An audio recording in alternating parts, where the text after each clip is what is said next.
परम सिद्ध भगवान की 1000 सी चिंतामणि पार्श्वनाथ भगवान की परम पूजाचार्य श्री आदि सागर जी महाराज की परम पूजाचार्य श्री शांति सागर जी महाराज की परम पूज्या प्रथम गणनियारिका रत्न श्री 105 विजयमती माता जी की जय। धर्म की जिनवानी माता की जय। आर्या संग पृथु प्रधान गणनी विजया शती विंशते प्रोन्नत ज्ञान समुज्ज्वला कृतिधरा सीता समादर्शिका आदि सिंधु सुपट्ट शिष्य निकटे प्राप्ता गुणानेकदा आत्मध्यान तपोनुरक्त विमला कुर्वन्तु ते मंगलम कुर्वन्तु मे मंगलम। सम्यक दर्शन बोध वृत्त ममला चारित्र संवर्धिका ज्ञायक भाव विभाव भाव रहिता क्षेमंकरा संयता मूर्छा भाव ममत्व भाव रहिता सन्मार्ग संदर्शिका मूलोत्तर गुणपालिका गुरुमहा कुर्वन्तु ते मंगलम कुर्वन्तु मे मंगलम कुर्वन्तु न मंगलम। बंधुओं, आज गुरु पूर्णिमा का पावन दिवस, गुरु की महिमा, गुरु की गरिमा प्रतिवर्ष उस गौतम गणधर परमेष्ठी के द्वारा हमें प्राप्त होती है। कुछ भूमिका मैं इस प्रकार बताना चाहूँगी कि इस गुरु पूर्णिमा पर्व का प्रारंभ कैसे हुआ, किस प्रकार हुआ। तो भगवान महावीर का जीवन परिचय आपने पढ़ा होगा। उनको केवल ज्ञान की प्राप्ति वैशाख शुक्ला दशमी के दिन हो गई थी और समोसरण की रचना होती थी, पर दिव्य ध्वनि नहीं खिरी। प्रतिदिन सौधर्म स्वर्ग के देव आदि सभी देवगण आते और कुबेर के द्वारा समोसरण की पूरी विभूतियाँ उसी प्रकार व्यवस्थित रची जाती और 12 सभा भी भर जाती, लेकिन दिव्य ध्वनि नहीं खिरती थी। 66 दिन बीत गए, तब इंद्र को चिंता हुई, कारण क्या है। अवधि ज्ञान से उन्होंने जाना कि गणधर का अभाव है। गुरु के अभाव के कारण से अब तक हमें दिव्य ध्वनि सुनने को नहीं मिली। अवधि ज्ञान के द्वारा उन्होंने जान लिया और गौतम ग्राम में पहुँचे। वहाँ गौतम नाम का एक ब्राह्मण रहता था। वो 500 शिष्यों का गुरु था, उच्च कोटि का विद्वान था, लेकिन जैन दर्शन से अनभिज्ञ था। उसको जैन फिलॉसफी का ज्ञान नहीं था। अब क्या हुआ, कैसे क्या करें। तो इंद्र एक सामान्य वेश में विक्रिया से शिष्य के रूप में वहाँ उपस्थित होता है और कहता है कि आप उच्च कोटि के विद्वान हैं, ऐसा मुझे ज्ञात हुआ। तो मुझे एक श्लोक का आप अर्थ बता दें। इसका अर्थ मुझे ज्ञात नहीं है, पर आपके द्वारा इस श्लोक का अर्थ जानने का सुअवसर मुझे प्राप्त होगा। उन्होंने कारिका बताई। क्या बताया? त्रैकाल्यम द्रव षटकम नवपद सहितम जीव षटकाय लेश्या पंचान्य चास्तिकाया व्रत समिति गति ज्ञान चारित्र भेदा। अब क्या करें? त्रैकाल्य तो सभी जानते हैं, भूत भविष्य वर्तमान काल। इसका अर्थ तो बता सकता था, लेकिन द्रव्य 6 होते हैं, इसका उसे ज्ञान ही नहीं था, क्योंकि जैन दर्शन का बोध नहीं था। 9 पदार्थ क्या होते हैं, 6 द्रव्य क्या होता है, 6 लेश्याएँ क्या होती हैं, 5 अस्तिकाएँ क्या है, और व्रत समिति गुप्ती ज्ञान चारित्र इत्यादि व्याख्याएँ जैसा जैन आगम में है, वो उस तरह से बताने में सक्षम नहीं था। तब अब गर्व तो था उसे, कैसे कहे मैं इसका अर्थ नहीं बता सकता। 500 शिष्य सामने बैठे हैं, अब अहंकार बस वो ये नहीं कह सका कि मुझे इसका अर्थ नहीं आता है। फिर उसने क्या कहा, अरे तू छोटा सा बालक क्या जानेगा इसका अर्थ बहुत गंभीर है, चल तेरे गुरु के पास चल, वहीं मैं शास्त्रार्थ करूँगा, वहीं पर श्लोक का अर्थ बताऊँगा और चर्चा वहीं करूँगा। बहुत खुश होता है। इंद्र तो सामान्य वेश में उपस्थित था। सोचता है चलो ये भगवान के समोसरण में किसी तरह पहुँचे तो सही। अब वो समोसरण में मानस स्तंभ को देखते ही उनका मान खंडित होता है, गलित होता है और सारे कर्मों की स्थिति अंतः कोड़ाकोड़ी सागर प्रमाण हो जाती है। और जब समोसरण में पहुँचते हैं तो क्या होता है, वो अनंतान मंदी कषाय अंतकोड़ा कोड़ी सागर स्थिति प्रमाण तो वहीं हो गया, मनस्तंभ के पास ही विशुद्धि बढ़ी और प्रायोगिक लब्धि के से होते हुए फिर करण लब्धि तक पहुंच गए और छायिक समसन को प्राप्त कर लिया। क्योंकि ऐसा नियम है केवली शुद्ध केवली के पाद मूल में वो क्षमता आ जाती है जिससे क्षयिक समर्शन की प्राप्ति हो सके। 4 ज्ञान के धारी हो गए। कहाँ घोर मिथ्यात्व था और कहाँ विशुद्धि इतनी बड़ी कि वो गौतम गणधर बन गए, 4 ज्ञान के धारी हो गए। और गुरु की उपस्थिति होते ही, गणधर की उपस्थिति होते ही भगवान की दिव्य ध्वनि खिलने लगी। तो आज के शुभ दिन ही, आषाढ़ शुक्ला पूर्णिमा के दिन ही प्रथम बार, मतलब 66 दिन के बाद प्रथम दिन भगवान की दिव्य ध्वनि खिली थी और इस पर्व का नाम रखा गया गुरु पूर्णिमा। अब आपको पूर्णिमा क्यों रखा गया? आप सबको मालूम है, शुक्ल पक्ष में जब चंद्रमा की कला एक एक बढ़ती चली जाती है तो पूनम के दिन चंद्रमा पूर्ण गोलाकार नजर आता है और उसकी चांदनी से, उसकी प्रकाश से, उसकी शीतल किरणों से क्या होता है, सब जगह प्रकाश भी फैलता है, शीतलता भी मिलती है। वो शीतलता तो लेकिन मात्र वायु भूमि को प्रकाशित करती है, बाहरी शीतलता प्रदान करती है, शारीरिक ताप उससे दूर हो सकता है, लेकिन अंतः ताप को दूर करने की क्षमता उस पूर्णिमा में नहीं होती। तो उस पूर्णिमा का महत्व है, लेकिन गुरु पूर्णिमा का जो महत्व है वो प्रति महीने में आने वाली शुक्ल पक्ष की पूर्णिमा गौण पक्ष को रखती है। अंतः कक्ष में जो हमारे अंदर अंतः ताप है, कषाय अग्नि है, उस कषाय अग्नि के ताप को मिटाने की शक्ति तो गुरुओं में होती है। और वो दिव्य ध्वनि खिरी और तत्व बोध प्राप्त हुआ। न जाने कितने लोगों ने कषाय, मतलब अनंतान बंदी कषाय आदि का छपना करके कषायों की उपशमना पूर्वक उनके अंतःस्थल में उनकी दिव्य ध्वनि के द्वारा ज्ञान की गंगा प्रवाहित हुई। उस गंगा में स्नान करने से वो शीतलता मिली जिस शीतलता का कभी लोप होता ही नहीं है। एक बार केवली का सानिध्य मिले, वह व्यक्ति क्या बताएं आपको, समूह शरण के अंदर तो शेर, खरगोश, हाथी, घोड़ा, बैल सब मित्रवत व्यवहार करते हैं। एक दूसरे के प्रति भक्षक का भाव मिट जाता है।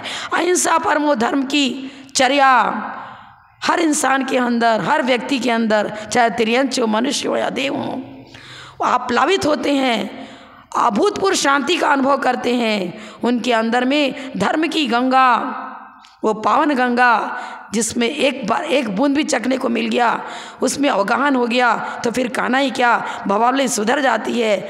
भवों में वह जीव सुख शांति का अनुभव करता है। वो धर्म की गंगा में स्नान करने का शुभ अवसर आज पूर्णिमा के दिन ही प्राप्त हुआ था। तो गुरु की महिमा अतुल होती है। और गुरु शब्द का अर्थ भी बहुत महत्वपूर्ण है। हम चाहे जिसको गुरु नहीं कह सकते, जो रत्नत्रय के धारी हैं, जो हमें मोक्ष मार्ग बताते हैं, जिनकी देशना से रत्नत्रय की उत्पत्ति, वृद्धि, फलोत्पत्ति होती है, उन गुरुओं का सानिध्य हमारे जीवन में उस चांदनी को प्रकट करता है, उस शीतलता को जन्म देता है, जिससे का बाद कभी ताप आता नहीं, दुख दर्द होता नहीं, मिथ्यात्व गलित हो जाता है, अनंतान बंदी कषाय गलित हो जाती है, सुख शांति का साम्राज्य घर घर में फैलता है। पशु पक्षी भी आनंद की लहरों में डुबकी लगाते हैं, मित्रवत व्यवहार करते हैं। बताइए, आपके मंदिर में भी जो वेदी बनी है ना, उसमें देखना शेर का बच्चा गाय के स्तन में मुख लगा करके दूध पी रहा है, और गाय से पैदा हुआ छोटा बालक, वो गाय का बच्चा शेरनी के थन में मुँह लगा करके दूध पी रहा है। क्या दृश्य है, क्या वात्सल्य। आज ये वात्सल्य की गंगा, इस मतलब मोह नहीं करें, मोह तो गलत चीज़ है। वात्सल्य में धार्मिक भावनाएं होती हैं। अहिंसा परमो धर्म का दृश्य देखने को मिलता है। वो दृश्य प्रकट हुआ कब? गौतम गणधर के प्रकट होने पर भगवान महावीर की दिव्य देशना के द्वारा सुख शांति का जो साम्राज्य उस समय फैला, उसमें आज वो भगवान महावीर भले ही नहीं हो, लेकिन उनकी देशना आज भी हमें तृप्त करती है। उनकी देशना को सुनकर सुख शांति का अनुभव करते हैं।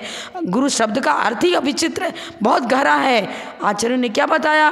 गु शब्द अंधकारस्तु, रु शब्द तन निरोध का, अंधकार निवर्तित्वात् गुरुरित्यभिधीयते। गु शब्द अंधकारस्तु, रु शब्द तन निरोध का, मोहांधकार, अज्ञान अंधकार को मिटाने की जिसमें क्षमता होती है, रू माने प्रकाश, अंधकार का मिटना और प्रकाश का होना, आध्यात्मिक ज्योति का जगना और मोहांधकार मिथ्यात्व जो है विषैला तत्व है उसका हट जाना। ये जिनके निमित्त से होता है वे गुरु होते हैं। गु शब्द अंधकारस्तु, रु शब्द तन निरोध का, अंधकार निवर्तित्वात् गुरुरित्यभिधीयते। ये मोहांधकार को दूर करने में एक सबल निमित्त मिलता है गुरु की देशना का। इसलिए हम आप समझो, महत्व समझना चाहिए। गुरुओं के पास जा करके व्रत नियम संयम लेकर के अपने जीवन का परिमार्जन करना चाहिए। और चातुर्मास स्थापना के बाद चतुर्दशी की दिन स्थापना हो जाती है। हम लोगों ने सबने दिग्बंधन करके स्थापना कर ली और गुरु एक जगह रहते हैं। फिर 4 महीने तक विहार नहीं करते। विहार अवस्था में हम गुरु का लाभ अधिक नहीं ले पाते हैं, लेकिन जब उनका विहार स्थगित हो जाता है, एक जगह रहते हैं, तब क्या होता है देखिए। वर्षा काल में ये चातुर्मास स्थापना होती है और वर्षा ऋतु के आते ही जो सूखे वृक्ष हैं वो हरे भरे हो जाते हैं, उसमें फल फूल लग जाते हैं, चारों ओर हरियाली छा जाती है। इधर जल वर्षा से भूमि में सर्वत्र हरियाली नज़र आती है, सुंदरता नज़र आती है, पेड़ पौधे विकसित हो जाते हैं, हर्षित नज़र आते हैं। और एक तरफ गुरु की देशना से, उनकी देशना से जो हमें ज्ञान गंगा में अवगाहन करने का सुअवसर प्राप्त होता है, वो भी बहुत सुख शांति का प्रतीक है। देश समाज और राष्ट्र की शांति, पारिवारिक शांति, और हर जगह चाहे वो लौकिक समस्याएं हो चाहे पारलौकिक हो, शारीरिक मानसिक बौद्धिक सब प्रकार के विकास का साधन गुरु देशना से प्राप्त होता है। तो हम यही कहेंगे कि गुरु की महिमा समझो, गुरु की महिमा अगम है, कहत न पावे पार।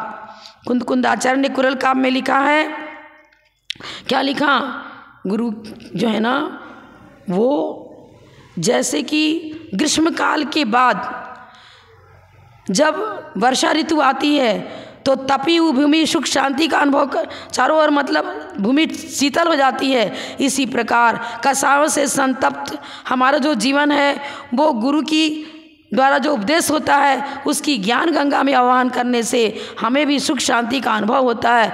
तो क्या बताया था, जो दिगंबर साधु हैं उनकी देशना से हमें वो उपाय प्राप्त होता है जिससे हम संसार समुद्र को पार कर सकें, चारों गतियों से छुटकारा पाने का उपाय सीखने को मिलता है। और क्या बताते हैं, आराधनाएं 4 हैं, ज्ञान दर्शन ज्ञान दर्शन सुख वीर्य और तप। इन 5 आराधनाएं हैं। इन 5 आराधना 4 ज्ञानाराधना, तपाराधना, दर्शनाराधना और वीर्य आचार, तो 4 आराधनाएं हैं ना, ज्ञान दर्शन सुख और वीर्य। इनकी प्राप्ति के लिए भी हमको सुअवसर प्राप्त होता है। गुरु अपनी साधना को बढ़ाते हैं और उनकी पवित्र ऊर्जा हमें प्राप्त होती है। तो क्या करना चाहिए, चातुर्मास काल में हमें सब प्रकार के कठिनाइयों से मुक्ति प्राप्त करने का संयम धारण करके गुरु चरणों में अपना समय व्यतीत करना चाहिए। व्रत नियम संयम से अपने जीवन को अलंकृत करना चाहिए, तभी हम उस आनंद का अनुभव कर सकते हैं जिसके बाद फिर कभी दुख आवे ही नहीं। उस प्रकाश को प्राप्त कर सकते हैं जिसके बाद फिर कभी अंधेरा आता ही नहीं है। तो क्या करना, इस पूर्णिमा के दिन, गुरु पूर्णिमा के दिन सबको ये प्रतिज्ञा करनी चाहिए कि इस चातुर्मास काल में हम अधिक से अधिक समय धर्म ध्यान में व्यतीत करेंगे। व्रत लेकर के जप करो, जितना अधिक जाप करोगे। आचार्य विमल सार महाराज के अभिवंदन ग्रंथ में छपा था और वो भी विद्यानुवाद ग्रंथ से उद्धृत है। सावन भादो कुमार कार्तिक में किया हुआ जप गुणाकार रूप से लाभदायक होता है, रत्न लाभ। 4 महीने में जितना अधिक जाप करोगे रत्न लाभ, माने हर प्रकार से वैभव सुख समृद्धि बढ़ती है। तो आप सब लोग गुरु पूर्णिमा के महत्व को समझो, और समझना ही नहीं है, इससे विशेष लाभ लेना है, क्योंकि गुरु एक जगह रह करके अपनी देशना के द्वारा आपको अधिक से अधिक लाभ पहुंचा सकते हैं। पर लाभ लेना अपने हाथ में है। आप सानिध्य नहीं लोगे तो फिर लाभ क्या मिलेगा। नदी बह करके आई पर अपना पात्र लेकर के नदी के पास गए ही नहीं, भरा ही नहीं, तो फिर व्यक्ति पासा का पैसा रह जाता है। पात्र खाली मत रखना, जिसके पास जितनी क्षमता है अपने पात्र को भर लेने का प्रयास करना, तभी ये गुरु पूर्णिमा पर्व को मनाना सार्थक होगा। तो मैं सब गुरु चरणों में परम जितने भी नमोकार मंत्र में भी हम कहते हैं नमो आयरियानम, नमो वज्जायन, नमो लोय सवसारणम। तो ढाई द्वीप के अंदर रहने वाले जितने भी गुरु हैं उन सभी आचार्य, उपाध्याय और साधु परमेश्वरी के चरणों में कोटशा नमन करती हूँ। और हमारे दीक्षा गुरु, शिक्षा गुरु गणनी आर्यका विजयमती माता जी का उपकार तो कहीं भूला ही नहीं जा सकता। उन्होंने मुझे वो अमृत पिलाया है जिसके द्वारा हम जन्म जरा मृत्यु पर से सदा सदा के लिए छुटकारा पा सकते हैं। हम उनके प्रति तब तक नमन करते रहेंगे, उनका गुणानुवाद करते रहेंगे जब तक सिद्ध अवस्था प्राप्त नहीं होती, क्योंकि गुरु की वाणी अजर अमर पद को देने वाली है। हम उसको कभी भूल नहीं सकते। गुरु का उपकार भव में हमारे लिए सुखकारी है। मैं गणनी आर्यका विजयमती माता के चरणों में कोटशा नमन करती हूँ, यही भावना भाती हूँ कि मुझे वो शक्ति प्रदान करे जिससे हम निरतिचार व्रतों का पालन करते हुए अपने आत्मिक गुणों का विकास कर सकें और तरण मतलब समाज को भी कुछ धर्मोपदेश दे करके उनका जीवन भी सुधार सकें। आत्म प्रभावना, धर्म प्रभावना पूर्वक अपनी चर्या बनाएं। इस प्रकार से उनका आशीर्वाद मुझे चाहिए। इतना ही कहकर मैं विराम लेती हूँ। जय बोलो परम पूज्य प्रथम गणनी आर्यका रत्न श्री 105 विजयमती माता जी की जय। जय हिंद, धर्म की जय, जिनमानी माता की जय।